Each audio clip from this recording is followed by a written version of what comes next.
All right, hello and welcome to beautiful Southern California. We are here in Laguna Beach at the Rocky Intertidal Zone. Came here on vacation, decided to do a little biologizing. And I don't got much time here because it's the low tide and the tide's about to come in, covering up everything, all these beautiful creatures that are exposed at the moment. So I'm gonna try to talk fast and get this over with. First of all, we are on the Pacific tectonic plate. Lots of sandstone rock cliffs right there that have been built on and developed by hippies with deep pockets, basically. Right here we got what's known as the Rocky Intertidal Zone. It's basically the ecotone section of where you got this nice marine ocean wave pressure crashing against these rocks. And within this zone, within this transition zone, you have all these little creatures and critters that have evolved lifestyles that are favorable in these conditions, or at least these conditions are favorable to those creatures' lifestyle. All right, let's get into some now. I know you probably can hear some wind. I apologize if it's windy. I'm outside. What do you expect? There's wind. All right. So the first thing, these are known as acorn barnacles in the genus Biologyzing.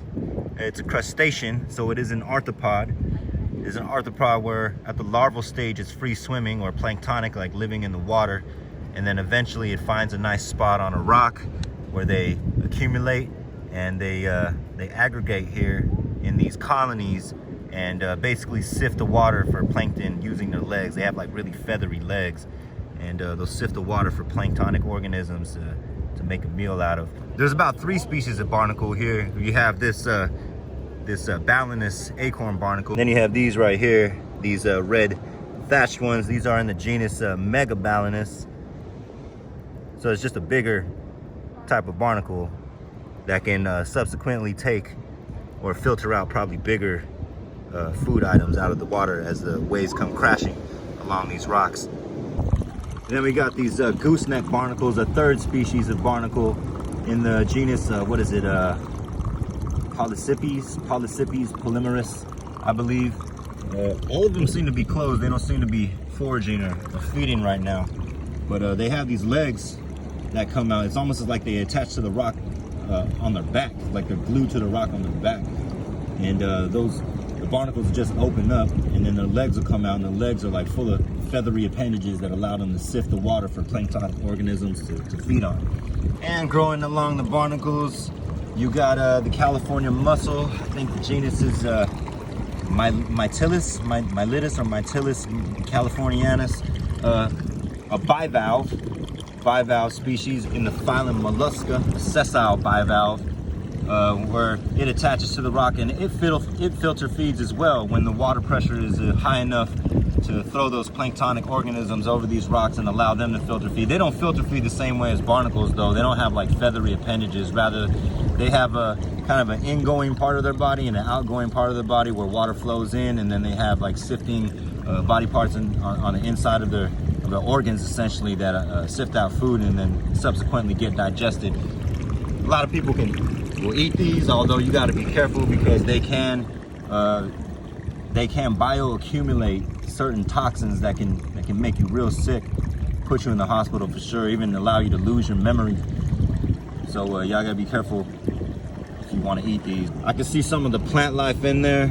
That looks like red coralline algae in the rhodophyta.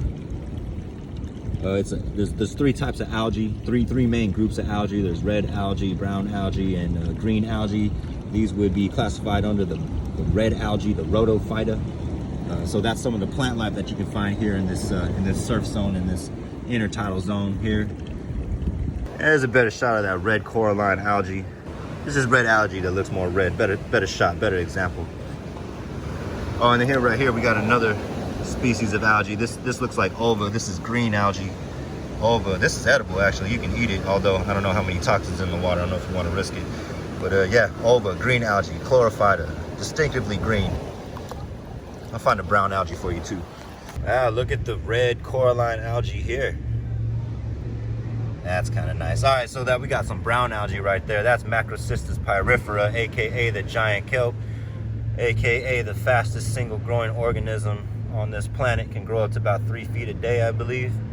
And that is an example in the phaeophyta, or the brown algae. So actually we got all types of algae in this pool right here. We got the brown algae, Macrocystis pyrifera. We got this rhodophyta, red algae right here.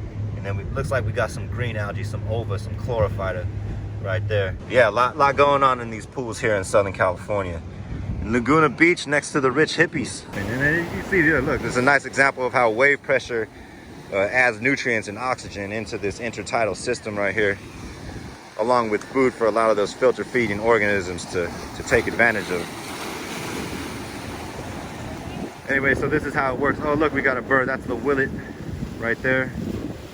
Shorebird, Charadriiformes, is probably picking off little crustaceans and maybe little worms. I think this is in the shorebird order, Charadriiformes, I believe.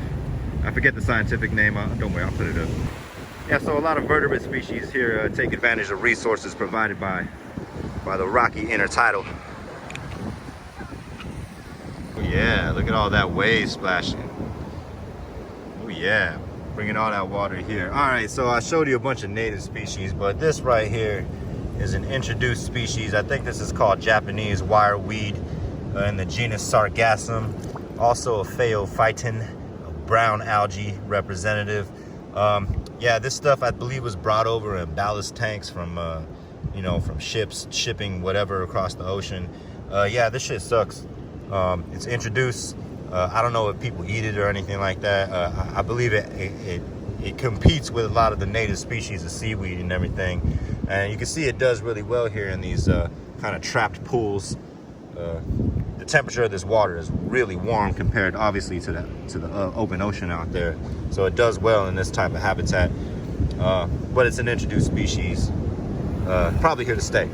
All right, I don't know if you can see that well, but right there, that is known as a chitin in the, I believe it's the order Polyplacophora.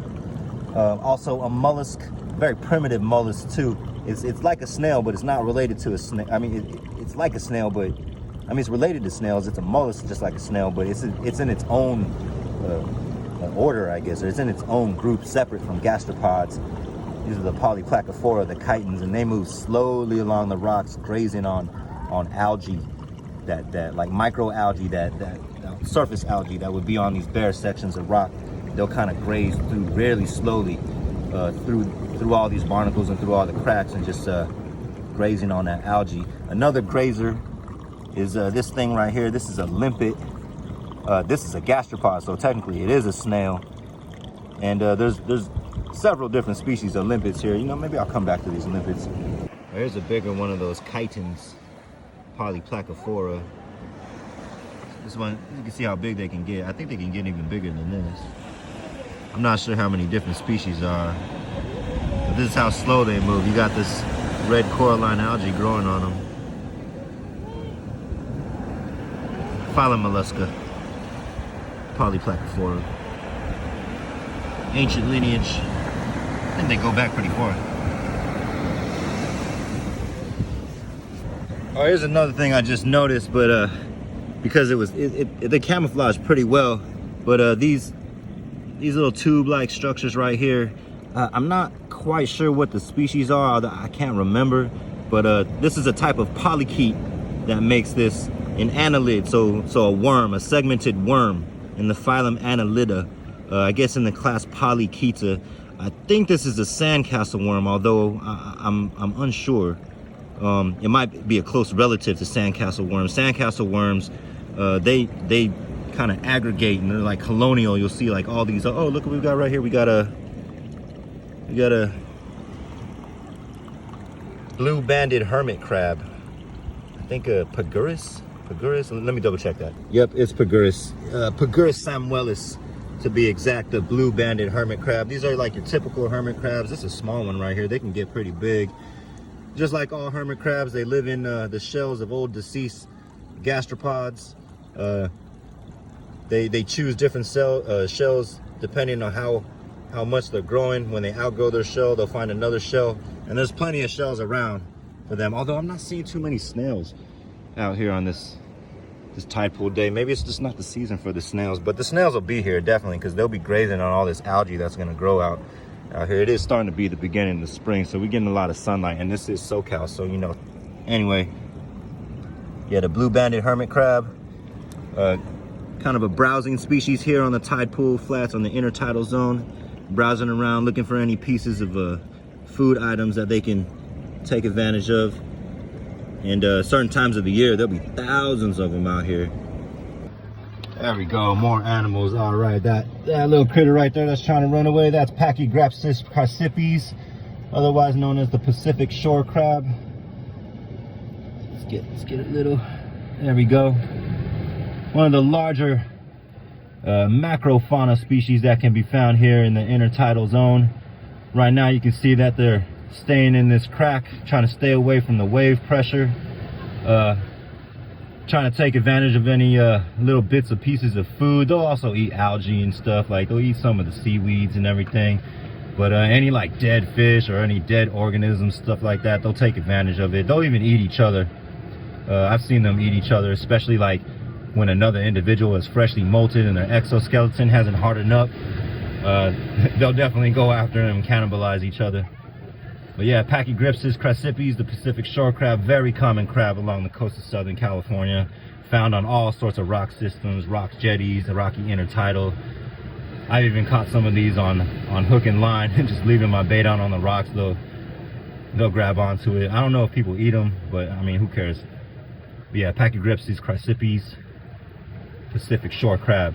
All right, looky right here. We got a nice, somewhat deep pool. Looks like it's about 3 feet deep down there.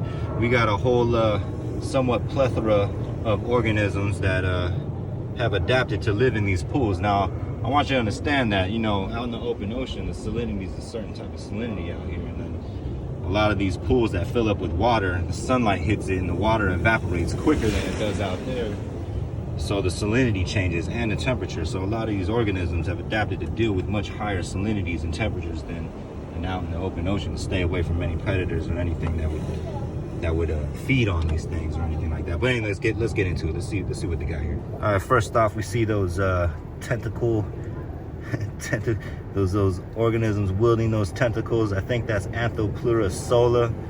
The giant green anemone. I believe that's like a solo species of anemone. That's that big anemone right here. And then we got this other species of anemone. This is Anthopleura aggregata. I forgot. But the aggregating sea anemone. Both of these anemone species have formed a symbiotic relationship with what's the algae called? It's an algae that lives in its cells and it photosynthesizes, giving the animal, the anemone, sugars. And then in turn, like the anemone, it's an animal. The anemone is an animal, so it eats other things, then in turn gives those nitrogens back to the algae, which it uses to grow. So that's pretty crazy. And that relationship evolved millions and millions of years ago. I can see a lot of the anemones, what they do is when they're up high and dry in sections, so to speak, they can help protect themselves from harmful UV radiation by kind of aggregating all these little pieces of shells and rocks and stuff to their epidermis, so they can block a lot of those harmful mutation causing UV rays. There's another example right there. This one looks like it's about getting ready to close up. Oh, these ones are all covered up right here.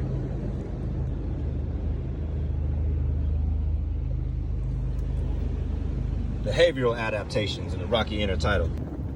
So that right there is a vertebrate that has also adapted to living in tide pool life. Over here, that is Gyrella nigricans, otherwise known as the opal-eye perch. And a lot of the opal-eye will, a lot of young juvenile opal-eye will use these tide pools as kind of like a nursery system because it keeps them safe for any of the larger fish out there that would like to feed on them. Now as they get bigger, and they can get pretty damn big too, they can get like I would say like about almost 2 feet long, and they'll start living more in the open ocean. They're herbivorous species. A lot of fishermen known to put peas on hooks and catch them. I have no idea how they taste like, but it's just an interesting fish example that is adapted to tide pool life here as a part of its development actually too. So it'll live here as juvenile fish, and like I said earlier, as it grows older, it'll move more into the open ocean. But right now it has a safe place to live, probably grazing on algae and little bits of seaweed here. When the tide comes in, it might go back out into the open ocean, or it might stay here, who knows. Girella nigricans, opali perch. Wow, this little pool's got a lot of shit. I just noticed something else. Let me get a good angle. All right, let me zoom in. Boom, right there. That little bad boy right there is another polychaete in the phylum Annelida, class Polychaeta. So worms, with segmented worms with many chaetus segments. I guess that's what you would think of it. Anyway, yeah, so this is another tide pool species, another filter feeding organism. You can see right there, it has those feathery appendages sticking out of the rock. It has that kind of like tube-like structure that it makes, that it kind of deposits like this calciferous shell in it that it lives in. And it lives in these pools in the tide pool, again, doing what the barnacles do, doing what those mussels do, just filter feeding for planktonic organisms in the water. And they built that, and that little tube that they live in is a means of protection, a home. So as you can see, as you disturb it, they just suck back in there like that. Cool little creature. I think the common name of those is the Christmas tree worm, just because, you know, it looks like a Christmas tree. All right, next I'm moving into the echinoderm world. Those purple things right there, that's Strongylocentrotus purpuratus, or otherwise known as the purple sea urchin, in the phylum Echinodermata, a phylum that is closely related to the chordata, which you, amongst all vertebrates, are also in. So you're more related to those sea urchins than you are, say, those hermit crabs. Another echinoderm, that warty looking thing right there. All right, that's Pisaster ograceus, or the ochre sea star. Apparently it's a keystone species here in the intertidal zone. It's a keystone species because it basically is like the top predator in this system. It's a slow moving echinoderm that uses its tube feet, just like all other echinoderms, to move around, and it envelops like mussels and other organisms, protrudes its stomach out and digests them that way. The purple sea urchin is more of a grazer. It's a herbivore, so it has mouth parts that it can use to grind up plant material, like giant kelp. It's a kelp eating species. Matter of fact, in Northern California, there's a problem with the purple sea urchin. There's just way too damn many of them, and they eat up all the kelp. But yeah, two different echinoderm species here.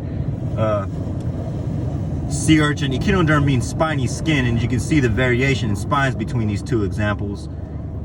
You got warty spines there, and then very highly defensive spines. Pisaster and the purple sea urchin right next to each other. How cute. We got a top predator and one of the top herbivores. Man, I wish I had a camera close enough to look at, but I don't know if you can see that fluffy portion right there. You see those little things that kind of look like mouths? Those are called pedicellari. And you notice, like on the little spines right there, those little white nubs, that's where all the algae's growing, right? Well, it doesn't grow in the middle of that fluffy stuff because those pedicellari will actually pick it off. They're like little mouths, like in the Mario video game, like those plants. They kind of look like that, and they open and close like little biting jaws, and then they'll move like any colonial organism that's trying to grow on the starfish, or on the sea star, excuse me. And the sea urchins, they have them too. And you can see the tube feet sticking out in between of the sea urchin spines. That's how they get around. On a starfish, the tube feet are more or less on the ventral side of the body underneath them, so I don't think you can really see them, but most definitely it's using those tube feet to stick to this rock right now. I'm not gonna pick it up and show you because I'm not an abusive person to wildlife, but yeah, it's cool that it's right here, up close and personal, because that's what I really wanted to talk about. Echinoderms. You can think of a sea urchin as basically having portions of its body pulled out and stretched out, and then you get a sea star. These aggregate anemones, just aggregating. Oh, look at all that. Aggregating anemones. All these California mussels, all these barnacles, Balanus, megabalanus barnacles. All sorts of living. There's a cesspool of life definitely here on the intertidal zone. Something about ecotones, something about going from two different habitats, marine, going into terrestrial, everything that lives in between. A lot of organisms, a lot of life take advantage of that. No wonder people live on the coast too. Southern California, bro. All right, I guess that's about it. I talked my ass off here. Tide's coming in. A lot of the stuff that's exposed is gonna be covered up pretty soon. And I'm gonna get going on my vacation. Yeah, so keep your decisions scientific. Stay away from all the gimmicks. I'll make it by a slice. Peace up, peace out, learn something.